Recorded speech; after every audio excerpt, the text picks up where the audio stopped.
The Minnesota Timberwolves made a trade right before the start of the season that sent Karl Anthony Towns to the New York Knicks. They got Julius Randle. They got Dante DiVincenzo. And while the team has definitely lost a lot of its luster from last season, there's one big problem with this team, and it's not Julius Randle. We're going to talk about all and more right after this. Welcome to the number one place for your daily basketball news and analysis, NBA Central.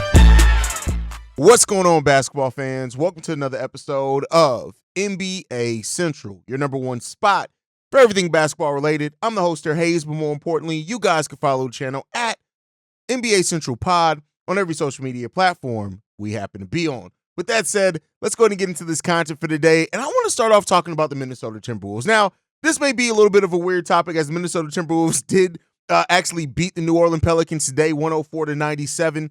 But when you look at the Minnesota Timberwolves, right, it's been such an up and down season for them. They initially went on a 4-game win streak right at the start of December. That then they lost one game. They won two more. Then they went on a 3-game losing streak from December 19th until December 23rd.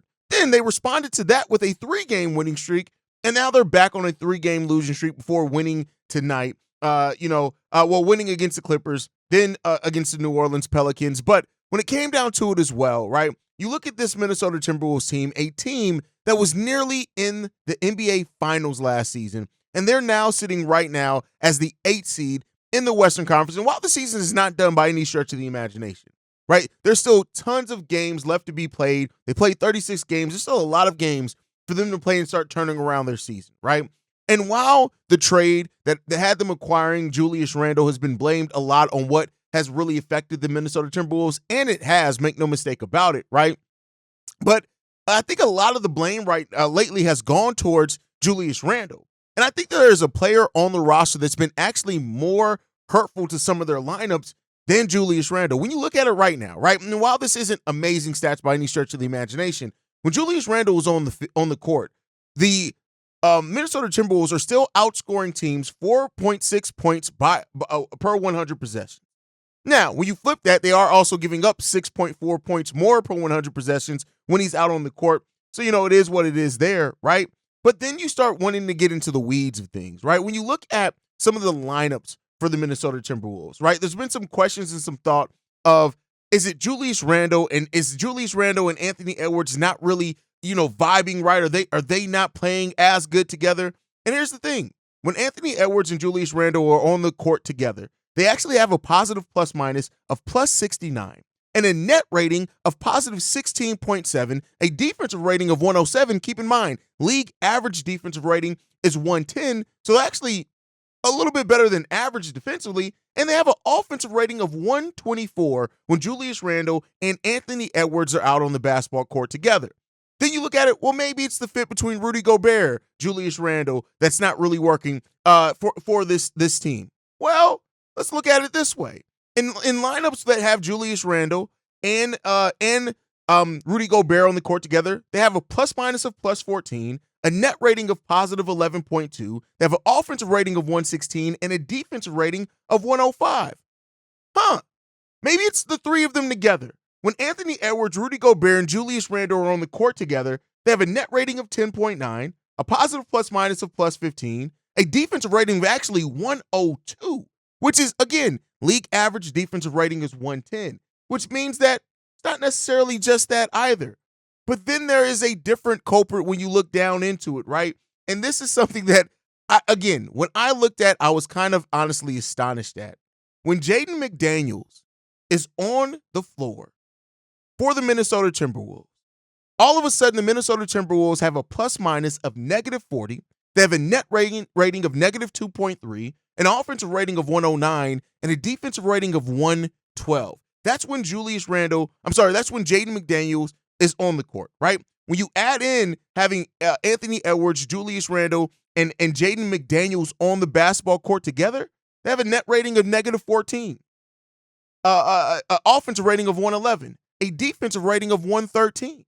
And then I wanted to get into the weeds of Jaden McDaniels by himself. When Jaden McDaniels is on the court, the Minnesota Timberwolves have a negative point differential of 8.4. They score negative 6.8 points worse per 100 possessions.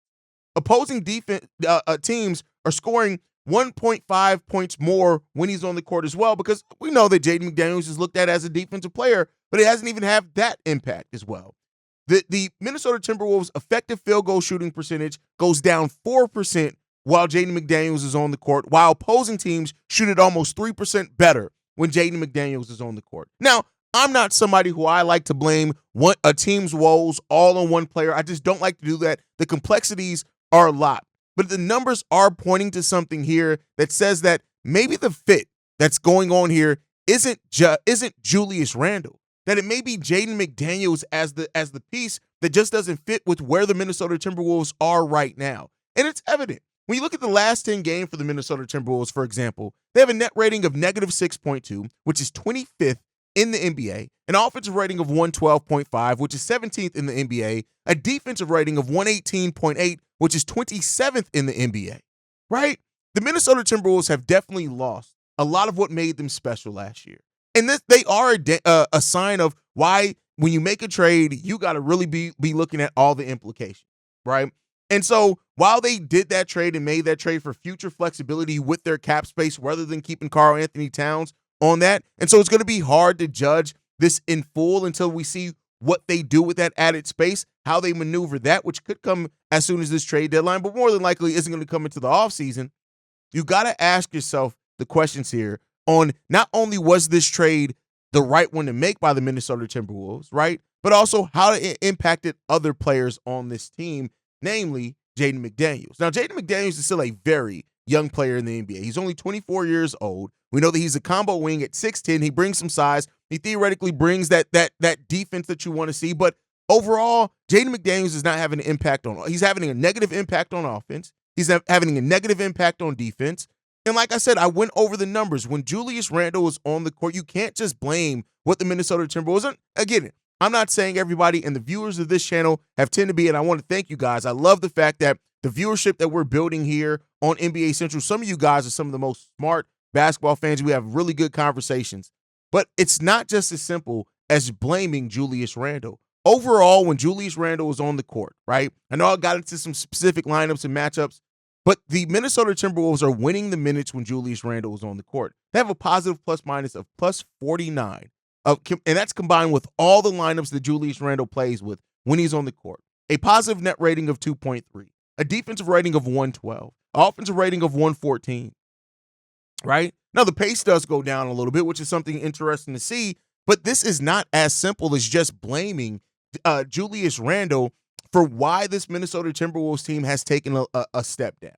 And this is why lineups are important. I know advanced analytics aren't everything. And I want to be clear. Yes, I use a lot of advanced analytics to try to drill home some points. You got to still pair it with the eye test, but it's not everything, right? And I want to be clear with that. It's not the end-all, be-all where advanced analytics just tell the full story and you don't got to dig deeper and look at things with your eyes. But I am saying this, is that there is something to be looked at that maybe it's not Julius Randle as the biggest problem here for the Minnesota Timberwolves. And while he does have a player option next year for $30 million, you got Jaden McDaniels who's going to be making $24.8 million next year. And you got to ask yourself, with the impact that it seems like that Jaden McDaniels is having on the court for the Minnesota Timberwolves, is he the player that the Minnesota Timberwolves actually should be looking to move on from? And could he actually net you the most back at being 24 years old, still averaging almost double-digit points per game, still having the reputation of a defender as well? Is he the player that they should look to move, right, and break up some of that monotony there? Jaden McDaniels has started every game for this Minnesota Timberwolves so far this season, and so it's not that it's a small sample size and that could be skewing off the numbers. That's just not what's happening here.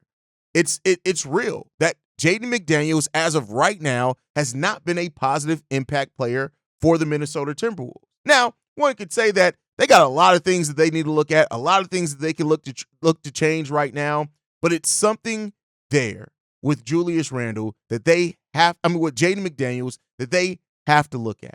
As a matter of fact, if you want to go further into the weeds on it real quick, out of the most played lineups that Jaden McDaniels is a part of, right, which he's played 203 possessions with Anthony Edwards, him, Dante DiVincenzo, Julius Randle, and Rudy Gobert. He's played 829 possessions with Mike Conley, Anthony Edwards, him, Julius Randle, and Rudy Gobert.